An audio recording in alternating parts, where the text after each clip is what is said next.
Dillian the Body Snatcher right here. It's a champ. Big up to Sporting Icon. Subscribe. Otherwise, I might pay you guys a visit.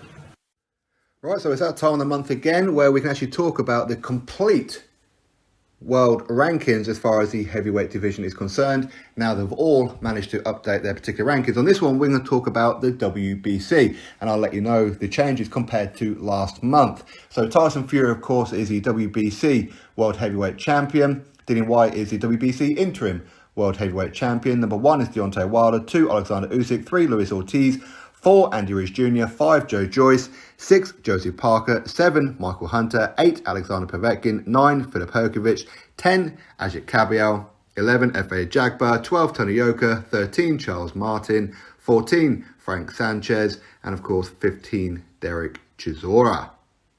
So I think when you look at all the other sanctioning bodies, and when I upload those videos throughout the course of today and tomorrow, you'll probably agree with me that outside of the Ring Magazine, I think the Ring Magazine probably have it more closer than anybody else, but they do like a top 10. But WBC, WBA, WBO and IBF, they do like a top 15. I think for the top 15 within the official sanctioning bodies, the WBC probably have it better than anybody else. The WBA have it worse than the rest.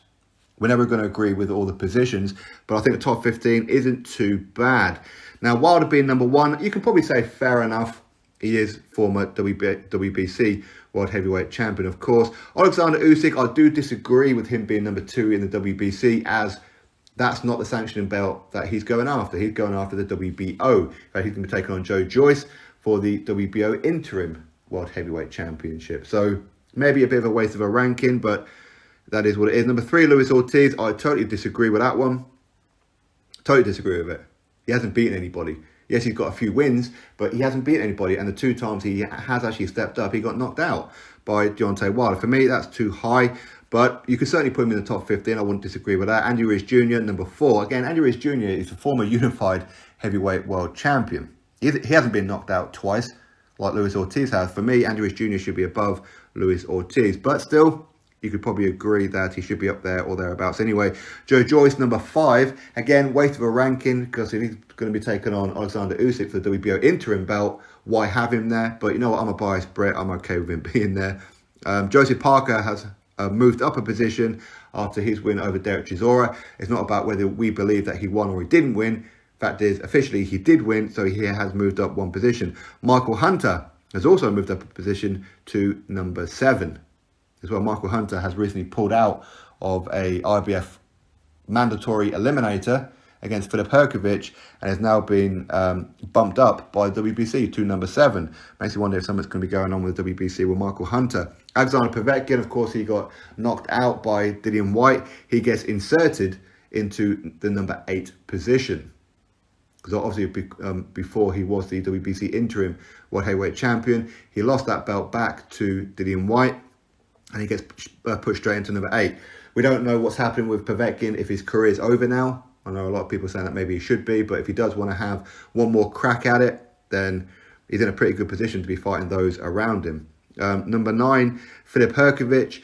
In some ways, it's a bit of a waste of a ranking. I know officially he hasn't got an opponent yet for the IBF mandatory position. By the looks of it, he could well be fighting Joseph Parker for that one. So anybody who wants Parker Chisora rematch, you may not get it, or at least not yet anyway. Number 10, Ajit Kabiel.